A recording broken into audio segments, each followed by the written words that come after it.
Իդեալ համակարգը բացում է եվրոպական որակի եւ նրբագեղության դռները ձեր առաջ։ Հնարավորություն ընձեռելով ձեռք բերել եվրոպական արտադրողների լավագույն նմուշների նշված տեսականին մինչև 75% բացառիկ զեղչով։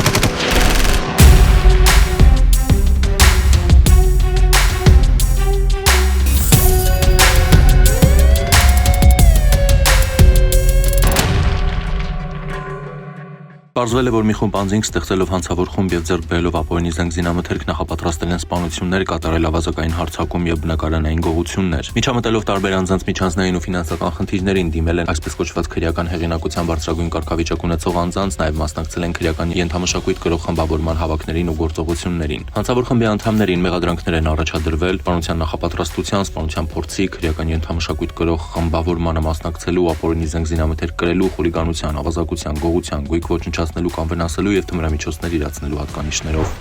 Քննչական կոմիտեում իրականացվում է անդրազգային հանցավոր կազմակերպության կողմից առանձնապես խոշոր չափերով փողերի լվացման եւ առանձնապես խոշոր չափերով համակարգչային հափշտակության դեպքերի արդիվ նախաձեռնված քրեական վարույթի նախաքննությունը։ Հանցավոր կազմակերպության անդամները գործարկելով բարձր տոկոսով շահութաբերություն ապահովող ներդրումներ կատարելու առաջարկ պարունակող կայքեր, հարթակներ, նաեւ օգտագործելով գոյություն չունեցող ընկերությունների կայքեր, հեռահաղորդակցության ընթացքում տուժողներին ուղղորդել են տարբեր չափերի գումարներ փոխանցել իրենց կողմից կառավարվող հաշիվներին, հասանելիություն են ստացել տուժողների բանկային քարտերին, դուրս բերել դրանցում առկա գումարները, ձևակերպել վարկեր։ Հիմնավորվել է հանցավոր կազմակերպության կողմից առնվազն 410 միլիոն 853 հազար դրամի հափշտակություններ կատարելու հանգամանքը։ Հակակոռուպցիոն կոմիտեն հիմնավորել է, որ էկոնոմիկայի նախարարության համապատասխան վարչության պաշտոնատար անձը ապօրինի գործողություն կատարելու համար կաշառք է ստացել։ Պարզվել է, որ Հնդկաստանից Հայաստան բնական մշակված ադամանդների ներմուծման համար պետական վերահսկողական ակտ կազմելու գործընթացում խոչընդոտներ չստեղծելու եւ նշված ապրանքատեսակի ներմուծման ընթացքը արագացնելու համար պաշտոնատար անձը 2025-ի մայիսի 13-ին Զվարթնոց օդանավակայանում կաշառք է ստացել տնտեսվարողից։ Պաշտոնյային մեղադրանք է առաջադրվել։ Փետրվարի 2-ին նահանգ է ստացվել, որ շտապօգնության բժիշկների հերթապահ կանչով մեկնել են ու Բարաշեն 11-րդ փողոցում գործող թիվ 175 դպրոց, որտեղ արձանագրել է քաղաքացու մահը։ Պարզվել է մահացածը Երևանի բնակիչ 54-ամյա Սամվելն է։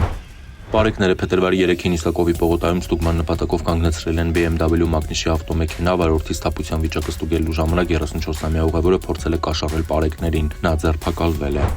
Փետրվարի 3-ին բաժին է ներկայացել 39-ամյա մի տղամարդ, նա Ռուսաստանի իրավապահների կողմից հետախուզվում էր կազմակերպված խմբի կազմում կրիպտոարժույթների վճարային քարտերի ապօրինի շրջանառության մեղադրանքով։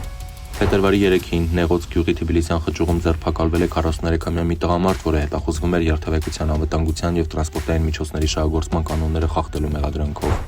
Փետրվարի 3-ին Վեդիում ծառայություն իրականացնելիս պարեկները տեղզնում չունենալու հիմքով կանգնեցրել են Volkswagen մակնիշի ավտոմեքենան։ Պարզվել է նաև, որ Վեդի քաղաքի բնակիչ 29-ամյա վարորդը ոչ սթափ վիճակում է, ինչպես նաև զրկվել է տրանսպորտային միջոց վարելու իրավունքից։ Նա պարեկներին է ներկայացրել ծխախոտի տուփ, որի մեջ եղել է մոխրացած հետքերով կաթուցիչ եւ սպիտակ բյուրեղանման զանգվածով տոպրակ։ Տեղեկություններ են ստացվել, որ Գետահովիտ գյուղի բնակիչ 66-ամյա մի տղամարդ Դարբանդ կոչվող տարածքում աճեցրել է կանեփ, պատրաստել թմրանյութ եւ այն պահում է իր տանը։ Զննությամբ հյուրասենյակում եւ նկուղում հայտնաբերվել է ընդհանուր մոտ 133 գրամ մարիխուանա։